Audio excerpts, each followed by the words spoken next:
on va regarder tout de suite, après ce hadith, un autre récit qui est rapporté par Hazrat Mu'adh radiyallahu ta'ala an. On va tout simplement, avant tout, regarder la biographie de ce sahabi, Hazrat Mu'adh radiyallahu ta'ala an. Alors notre professeur Qadi Ahmad Ali, Dawud Barakatuhum, il nous dit que à chaque fois que nous avons un hadith dans lequel est cité comme narrateur juste Mu'adh, cela signifiera que le narrateur est Hazrat Mu'adh ibn Jabal radiyallahu ta'ala an. Des Mu'adh, il y a énormément parmi les compagnons radiyallahu ta'ala anhum ajma'in. Il y a facilement une vingtaine de compagnons radiyallahu ta'ala anhum qui avaient comme prénom Mu'adh. Mais le plus connu c'est Hazrat Mu'adh ibn Jabal radiyallahu ta'ala anhu. Donc, lorsque dans un récit il est écrit simplement Mu'adh, cela signifie que c'est Hazrat Mu'adh ibn Jabal radiyallahu ta'ala anhu, le narrateur. Et dans le hadith qui suit, justement, il n'y a que le nom Mu'adh qui est mentionné. Donc ici, c'est Hazrat Mu'adh ibn Jabal radiyallahu ta'ala anhu qui est notre narrateur. Il est surnommé le père de Abdurrahman. Il a participé à la guerre de Badr, à la guerre de Uhud et à toutes les autres campagnes dans lesquelles était le saint prophète sallallahu alayhi wa sallam.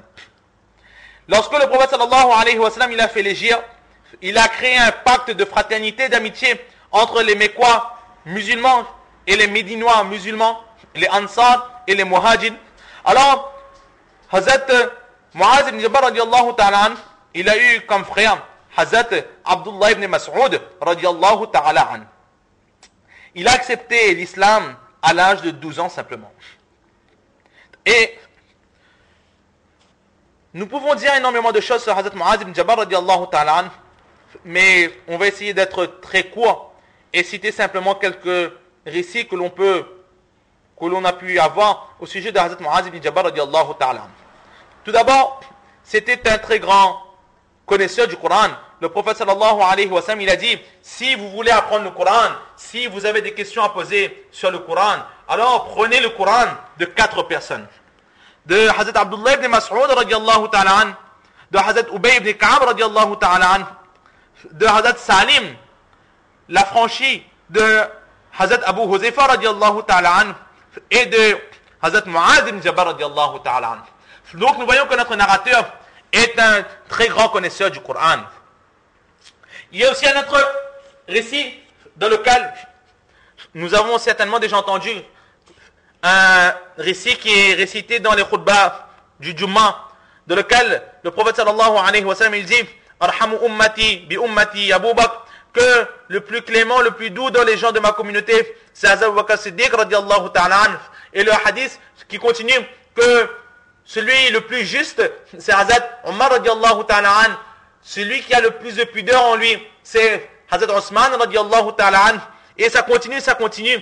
Et dans ce hadith, il dit aussi que dans ma communauté, celui qui a le plus de connaissances entre le halal et le haram, Mu'adh ibn Jabal, wa a'lamuhum bil halal wal haram, Mu'adh ibn Jabal radiyallahu ta'ala anhu.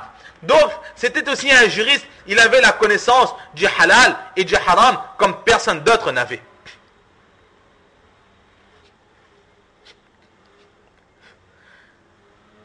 Et aussi,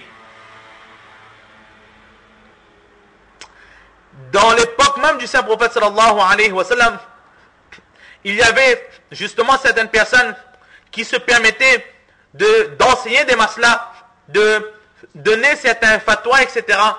Alors, parmi ces personnes, parmi les muhajirin, il y avait Hazrat Omar, Hazrat Osman, Hazrat Ali, radiyallahu ta'ala anhum, parmi les muhajirin. Et parmi les ansar, il y avait 3 personnes aussi. Hazrat Ubay ibn Ka'b, radiyallahu ta'ala anhu, Hazrat Zayd ibn Sabit, radiyallahu ta'ala anhu, et Hazrat Mu'adh ibn Jabal, radiyallahu ta'ala anhu. Donc, notre narrateur, qui est un connaisseur du Coran, il connaît le Coran, il est parmi ceux qui connaissaient le mieux le Coran. Il est parmi les plus grands juristes de l'époque du prophète sallallahu alayhi wa sallam. Il connaissait les maslas à tel point qu'il était celui qui avait le plus de connaissances sur le halal et sur le haram. Et il dit qu'Hazrat Muaz ibn Jabal radiallahu ta'ala anhu, il était parmi les hommes, les personnes parmi les plus beaux de son époque. Il était parmi ceux qui avaient les meilleurs caractères de son époque. Il était très doux, il savait pardonner. Et notre professeur Qadi Ahmad Ali, qui lorsqu'il nous parle de ce sahabi, de ce compagnon radiallahu ta'ala anhu, lorsqu'il nous a enseigné sa biographie, il a dit qu'il était très très généreux. Il était tellement généreux qu'il ne pouvait rejeter, repousser un mendiant, un nécessiteux. Alors il dit que de temps en temps, des personnes venaient lui demander, mais lui-même, il n'avait pas suffisamment d'argent pour aider ses pauvres. Alors qu'est-ce qu'il faisait? Il allait s'endetter, emprunter, etc.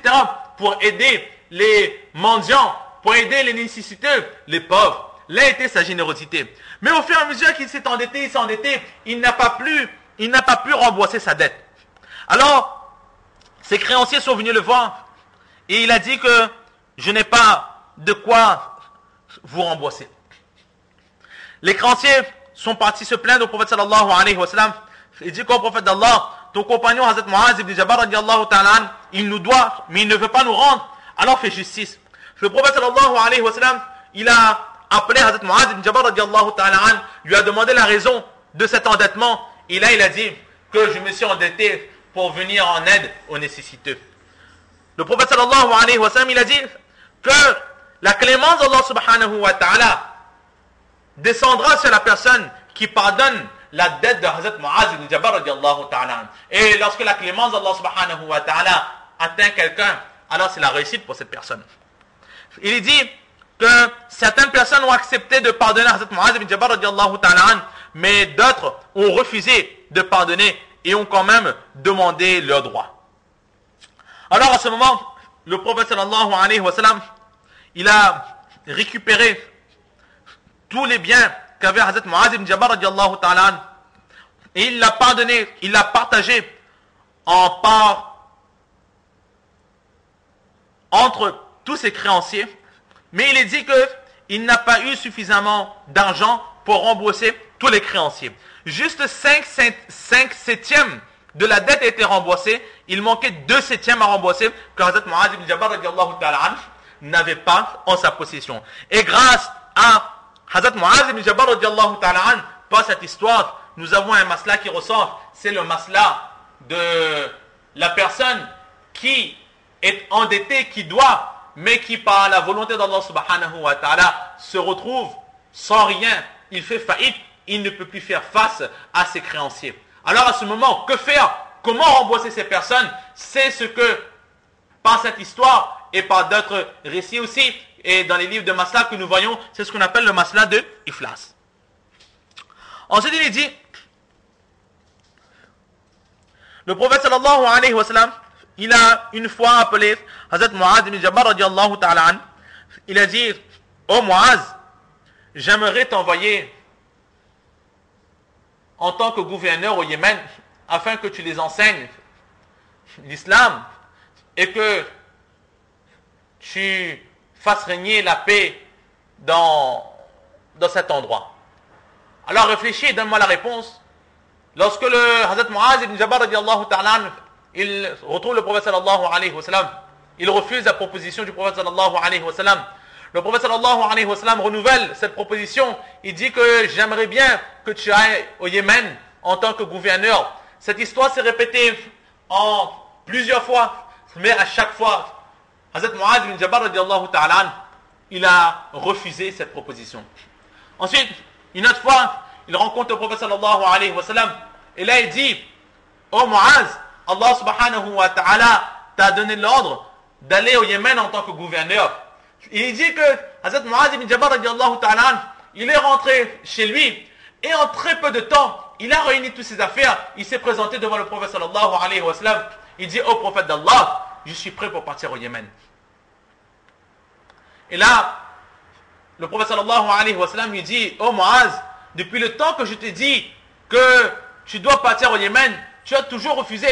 Et aujourd'hui, qu'est-ce qui est passé par ta tête que tu as réuni toutes tes affaires et tu es venu près devant moi pour partir? Et là, Hazrat Muaz ibn Jabal radiallahu ta'ala qui dit, ô prophète d'Allah, à chaque fois que tu me demandais, tu me disais que là était ton souhait et tu me donnais le choix de décider. Et mon choix, ce n'est pas de devenir gouverneur, ce n'est pas d'avoir l'honneur, mais mon choix, c'est de rester à tes côtés et profiter de toi.